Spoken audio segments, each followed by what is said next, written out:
நாளும் 17.5 லட்சம் குழந்தைகள் வயிற்று பசி நீங்கி அறிவு பசிக்காக துள்ளலுடன் வகுப்பறைக்குள் நுழைகின்றனர். பெற்றோருக்கு மனநிறைவு அளித்து குழந்தைகளின் வருகை பதிவை அதிகரிக்க செய்த தாயுமானவரான நம் முதலமைச்சர் தந்த முத்தான திட்டம்தான் முதலமைச்சரின் காலை உணவு திட்டம்.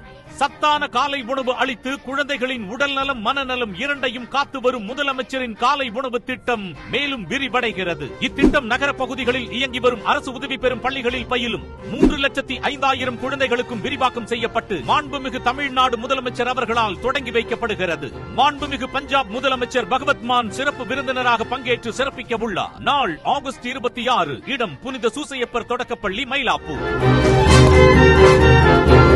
முதலமைச்சரின் காலை உணவு திட்டம் அரசு உதவி பெறும் ஸ்ரீ ஏகாம்பரபுரம் நடுநிலைப்பள்ளி எண் 9 பஞ்சிப்பேட்டை பெரிய தெரு வார்டு 1 காஞ்சிபுரம் மாவட்டம். இன்று வார்டு கவுன்சிலர் அவர்கள் முக்கிய பிரமுகர்களால் துவக்கி வைக்கப்பட்டது. மாணவ மாணவிகள் பயன் அடையும் வகையில் காலை சிற்றுண்டி உணவு திட்டம் நடைபெற்றது.